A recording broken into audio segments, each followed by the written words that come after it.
தேவாய தஸ்மை நமः. ஹரி ஓம். அனைவருக்கும் என்னுடைய வணக்கங்கள். பகவத்கீதையினுடைய 9வது அத்தியாயத்தை நாம் பார்த்து வருகின்றோம். இதில் தற்சமயம் பார்க்க வருகின்ற கருத்து, எல்லோரிடத்திலும் எல்லாமே நானாக இருக்கின்றேன்.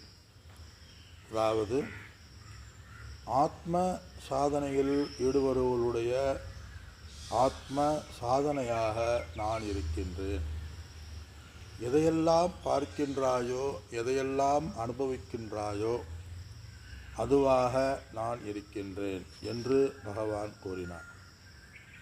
பகவான் இதை எப்படி ஆரம்பித்தார் என்றால், நீ எதனை அறிந்து அனைத்து கெடுதியிலிருந்து தப்பித்து விடுவாயோ, அந்த அனுபவிக்கக்கூடிய அந்த அறிவையும் ஞானத்துடன் விஞ்ஞான சகிதம், ஞானமாகவும் விஞ்ஞானம் அதை வாழ்க்கையில் கடைபிடிக்கக்கூடிய அறிவாகவும் இருக்கக்கூடியதை அறிந்து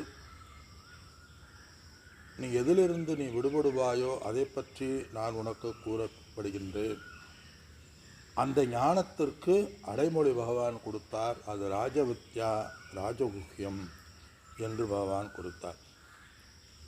அந்த ராஜவித்யான்னு பயம் வந்துடக்கூடாது சொல்லுவாங்கள்ல, வேதாந்தம்னாலே புரியாதது, புரிந்தால் அது சித்தாந்தம், புரியாவிட்டால் வேதாந்தம் சொல்லுவாங்கள்ல.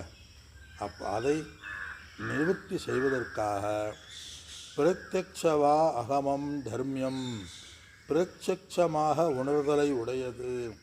பிரத்யக்ஷமாக இந்த ஞானத்தை நீ உணரலாம், உணர்தலை உடையதுங்கிறார். பிரத்யக்ஷம் இந்திரியங்களான அனுபவிக்கக்கூடியது பிரத்யக்ஷம். அது மாதிரி எப்படி நீ ஒரு பொருளை பார்த்து அறிந்து அதை உணர்கிறாயோ, எப்படி ஒரு பொருளை கேட்டு ஒரு சப்தத்தை கேட்டு அறிந்து உணர்கிறாயோ, அதுபோல கேட்டு பார்த்து அறிந்து இதை நீ உன்னுள் உணரலாம். எதனிடமிருந்து எதை பார்த்து? சாஸ்திரத்தை பார்த்து. எதை கேட்டு? குருவினை பார்த்து கேட்டு அதை அறிந்து. கர்த்தும் சுசுகம் அவ்யயம், மிகவும் எளிதானது. அந்த ஞானம் இருக்குமல்லவா, அது அழிவற்றது. இப்படி நான் சொல்கிறதை நம்பாதவர்கள், எவர்கள் நம்பவில்லையோ என்னை அவர்கள் அடைவதில்லை. சம்சார வழியிலேயே, சம்சாரத்திலேயே நிலைத்திருக்கின்றார்கள் சொல்கிறார். அதாவது எதில் நம்பினா, அந்த இடத்துல பகவான் கடவுளை நம்பினவங்களை சொல்லலை. இந்த இடத்துல ஆத்ம ஞானமெனும் தர்மத்தின் சொரூபத்திலும் உண்மையான உண்மையிலும் அதனுடைய பயனிலும் நம்பிக்கையில்லாத நாஸ்திகராய், அவர்கள் தீயன செய்பவராய், அசுரது கொள்கை உடையதாய்ங்கிறார். அசுர கொள்கைன்னு அந்த இடத்துல ஆத்மாங்கிறது ஒன்று இருக்குது என்பதை உணராமல், தேகமே ஆத்மா என்னும் உணர்ச்சியை உடையவராக பாவஜனங்கள் என்னை அடையாது, என்னை உணராது நிற்கிறார்கள். எப்படி உணரணும்? தன்னுள் பகவான் ஆத்ம சுரூபமாக இருக்கின்றான் உணரணுமா. நரகத்தையும் விலங்கு முதலான பிறவியலும் அடைவதற்கான மார்க்கம் என்னை நம்பாதவர்கள் சொல்கிறார். இந்த ஹைலைட்டில் பகவான் பேசுகிறார். என்னை பூஜைகள் புனஸ்காரங்களில் வழிபடுகிறார்கள் பின்னாடி சொல்லுவார். இருந்தால் இந்த இடத்துல பகவானை அடைய வேண்டும் என்ற எண்ணமே அவர்களுக்கு இல்லாமல் ஆகிவிடுகின்றதுன்னு சொல்கிறார்.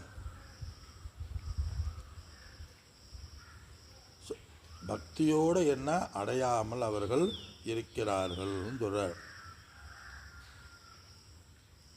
அதனால் ஞானத்தை புகழ்ந்து கூறுகின்றார். எப்படிப்பட்ட ஞானம்? மயா ததமிதம் சருபம், என்னால் இந்த உலகம் அனைத்தும் இந்த ஜகத் அனைத்தும் வியாபிக்கப்பட்டிருக்கின்றது. மஸ்தானி சர்வபூதானி, எல்லா பொருள்களும் என்னிடத்தில் நிலை கொள்கின்றன, நான் அவைகளிடத்தில் இல்லை. முதல் நாலேஜ் நமக்கு என்ன? எல்லாமே பகவானிடமிருந்து தான் நிலை பெற்று இருக்கின்றன.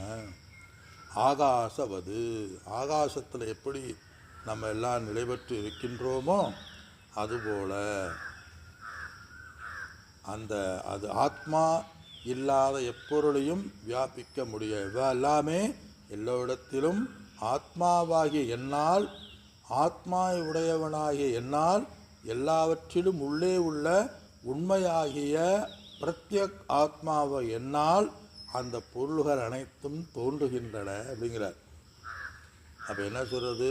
ஆத்மா, அந்த பத்தில் பகவான் ஈக்குவல் ஆத்மா அல்லது பகவான் ஈக்குவல் பிரம்மம். உடல் மனமானது அந்த ஆத்மாவில் தான் இயங்குகின்றன. இந்த உலகமானது அந்த பிரம்மனால தான் இயங்குகின்றன என்றார். ஆனால் நான் ஒரு பொருள்களிடத்தில் நிலை கொண்டாலும் நான் அவைகளிடத்தில் இல்லை. என்னுடைய ஆத்மாதே பொருள்களை தாங்குகின்றன ஒழிய உண்டாகுவது, ஆனால் பொருள்களிடத்தில் நான் இல்லை அப்படிங்கிறார். அப்போ எது? என்னுடைய மாயா சொரூபத்தால் இந்த உலகமானது இயங்குகின்றது. நான் பிரம்மஸ்வரூபமாக வியாபித்து இருக்கிறேன். நாம் இரண்டு, உடல் மனம் ஆத்மா. உடல் மனம்தான் ஆத்மாவுடைய சன்னிதானத்தில் உலகத்தில் வாழ்கின்றன, எல்லா செயல்களும் செய்கின்றன. ஆனால் சைதன்ய சுரூபமாகிய நான் எதனிடத்திலும் வியாபிக்கப்பட்டு இல்லை, எதனிடத்திலும் எந்த பங்கும் எனக்கு இல்லை. இவ்வாறு எப்படி ஆகாசவதுன்னு சொல்கிறார். இப்போ இந்த அவித்தையாகி இந்த பிரகிருதியை சார்ந்து பிரகிருதியின் வலிமையினால் அதது வசப்பட்டு அது மயங்கி கிடக்கின்றன சொல்கிறார். மீண்டும் மீண்டும் நான் சிருஷ்டிக்கிறேன். அந்த பரமேஸ்வரனுடைய உங்களுக்கு அதனால் ஏற்றத்தாழ்வு வருமா என்றால் எனக்கு ஏற்றத்தாழ்வுக்கு வராது. நஜமாம் தானி தர்மானி நிபத்தனந்தி தனஞ்சய. ஏன்னா நான் உதாசீனவது, எல்லாம் படைத்து அந்த படைப்பினால் செய்கிற பாபங்கள் உங்களை சேருமா என்றால் என்னை அது சேராது. காரணம், நான் அந்த அறிவுடன் ஹேண்டில் செய்கின்றேன். உதாசீனவது, உதாசீனம்னா பார்த்தும் பார்க்காதது போல. அதனால் இதை அறியாமல் பட்டுப்பூச்சியை எப்படி பட்டு நூல்களால் பிணைக்கப்பட்டு இருக்கின்றதோ அப்படி பிணைக்கப்பட்டு இருக்கின்றான். நூடுல்ஸ் சொல்லுவாங்க, நூடுல்ஸ் ஒன்று எடுத்தால் எல்லாம் வரும். அது மாதிரி பாப புண்ணியங்களால் பிணைக்கப்பட்டு இருக்கின்றான். அதனால் இந்த பிரகிருதியானது என்னுடைய சன்னிதானத்தினால் இயங்குகின்றன, அவைகள் இயல்பாகவே இருக்கின்றன சொல்கிறார்.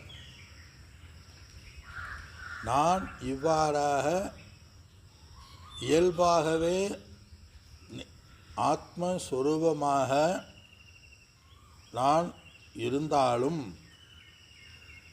நித்திய சுத்த முக்தனாக எல்லோருடைய இந்த உலகத்துக்கு காரணமான பிரம்மாத்மஸ்வரூபமாக அல்லது ஆத்மஸ்வரூபமாக இருந்தாலும், பிராணிகள் அவற்றினுடைய ஆத்மாவாக இருந்தாலும், என்னுடைய இந்த மேலான நிலையை அறியாத மூடர்கள் நான் சரீரம் எடுத்தவன் என்று என்னை அவமதிக்கிறார்கள் சொல்றார்.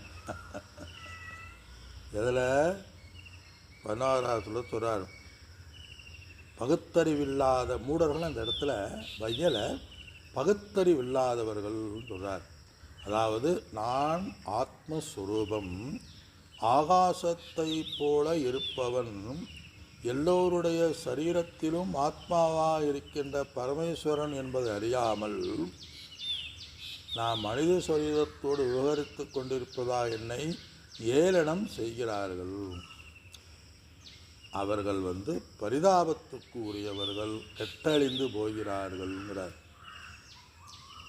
அதாவது பகவானே மனித சரீரமாக எடுக்கிறாங்களாம். அப்போ பகவானையே மனித சரீரம் எடுத்தவராக நம்ம நினச்சா அப்போ நம்ம என்ன அர்த்தம்? நம்மளையும் சரீரம்தான்.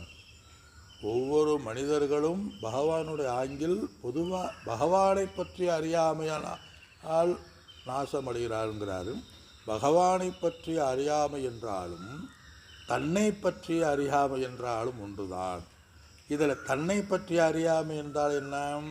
எல்லாமே ஆத்மஸ்வரூபமாக, மேலான சகல ஆத்மஸ்வரூபமாக அகம் பிரம்மாசியாக இருக்கின்றேன் என்பதை அறியாமல் நான் உடல் மனம் என்று ஒவ்வொரு ஜீவனும் நான் மனித சரீரத்தை உடையவன், இந்த சரீரம் என்னுடையது என்ற அபிமானம் கொண்டு சம்சாரத்திலேயே உழல்கிறார்கள். நம்ம இப்படி எடுத்துக்கணும். ஆத்ம ஞானத்தை அடைவதற்கு உரிய சொல்கிறார். இப்போ தெரியும் ஏன் பகவான் இதை ராஜவித்யா ராஜகுஹ்யம்னு ஏன் சொன்னாருங்கிறது நமக்கு இப்போ புரியும்.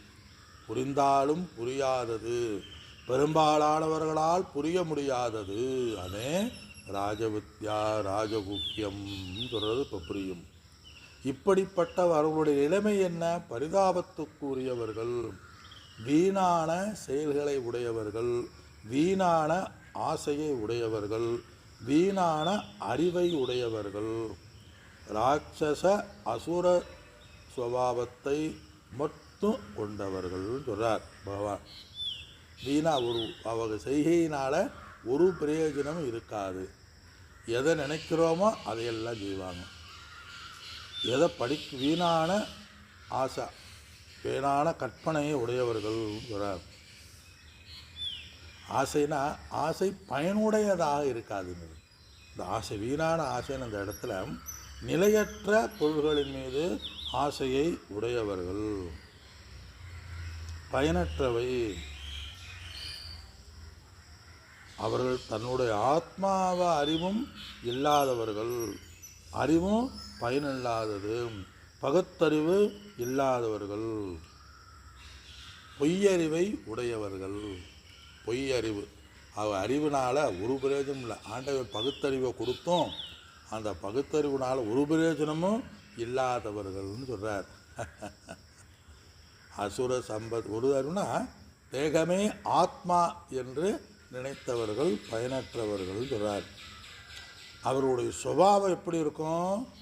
வெட்டு, குத்து, குடி, விழுங்கு, பிற பொருள்களை பெடுங்கு என்று இவ்வாறான ஒழுக்கம் உடையரார், கொடிய செயல்களை உடையவராக அவர்கள் இருப்பார்கள் சொல்கிறார்.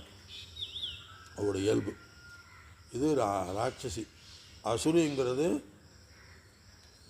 ஒரு ஹோமத்தை செய்யாதே, இறைவனை வழிபடாதே, தானம் செய்யாதே, பிற பொருளை பிடுங்கு, கடை வாங்கியாது குடி அப்படிம்பாங்க.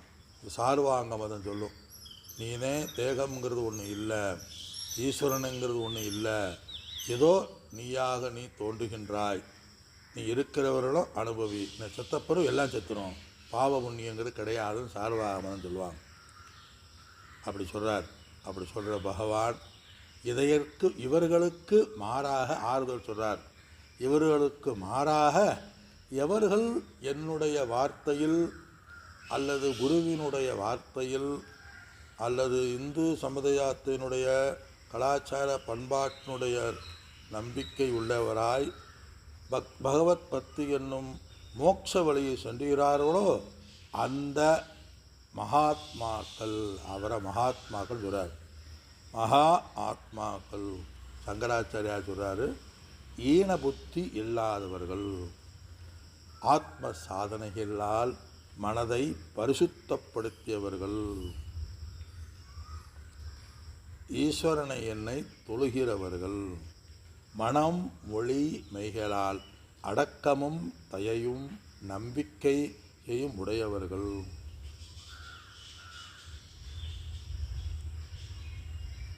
அதனால் எல்லா பொருளுக்கும் மகாத்மா அப்படிங்கிறார். சமதமத்தை உடையவர்கள், வாழ்க்கையினுடைய லட்சியம் இறைவன்தான் என்று, இறைவனை அடைய வேண்டும், உணர வேண்டும் என்று முயற்சியை உடையவர்கள், தர்மார்த்த காமத்தின் மீது வைராக்கிய விவேகத்தை உடையவர்கள். வீடு பேறு தான் நம்முடைய குறிக்கோள், பகவான் தான் நம்முடைய குறிக்கோள் என்று உணர்ந்தவர்கள் என்ன செய்கிறார்கள்? இந்த மகாத்மாக்கள் பிரம்மஸ்வரூபமாகிய என்னை அவர்கள் எப்பொழுதுமே சமதமாதிகளுடன் அசைக்கப்படாத விரதத்தை உடையவராய் இருதயத்தில் தங்கியுள்ள ஆத்மாவா என்னை பக்தியோடு தொழுகிறார்கள் சொல்றார். எப்படி? ஞானமாகிய யஜ்ஞத்தினால் என்னை பக்தியோடு தொழுகிறார்கள். இப்போ நம்ம பார்க்க போகிற கருத்து, யார் இப்படி பக்தியோடு என்னை நான் தான் குறிக்கோள், இறைவன்தான் அடைய வேண்டும் என்று தொழுகிறார்களோ அவர்களை நான் காப்பாற்றுகிறேன். யோகக்ஷேமம் வகாமியகம்னு சொல்ல போகிறார். அதே என்னுடைய சாரம். இப்படி கூறிய பகவான் பலவிதமான கருத்துக்களை கூடி அனைத்திலும் நானாக இருக்கின்றேன் என்று கூறிய பகவான், இப்படி யார் என்னை அனன்யா சிந்தையந்தோமா 22வது ஸ்லோகத்தில் ஆசை நீங்கியவராய் உள்ளதை உள்ளபடி யார் காண்கிறார்களோ, பிரம்ம வித்தையிலே நிலைத்து உடையவர்களாய் நிலைத்து உழைப்பவர்களுக்கு, அவர்கள் சந்நியாசத்தை எடுத்தாலும் சரி அல்லது பிரம்மன்தான் வாழ்க்கையில் குறிக்கோள் என்ற நிலையை உடையவர்களுக்கு நான் என்ன செய்கின்றேன்? அடிக்கடி இந்த ஸ்லோகம் கோட் பண்ணுறோம், அதை பகவான் சொல்கிறார். அனன்யா சிந்தயந்தோ மாம், அனன்யா சிந்தயந்தோ மாம் ஏ ஜனா பரியுபாசதே, ஏ ஜனா பரியுபாசதே தேஷாமித்யபியுக்தானாம், தேசாமித்யபியுக்தானாம் யோகக்ஷேமம் வஹாம்யகம், யோகக்ஷேமம் வஹாம்யகம்.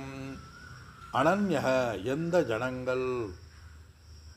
ஜனங்கள் வேறு ஒன்றிலும் சிந்திக்காமல் என்னையே தியானிக்கிறார்களோ, பரியுபாசதே ந அந்யக வேறு ஒன்றிலும் ஈடுபாடு இல்லாத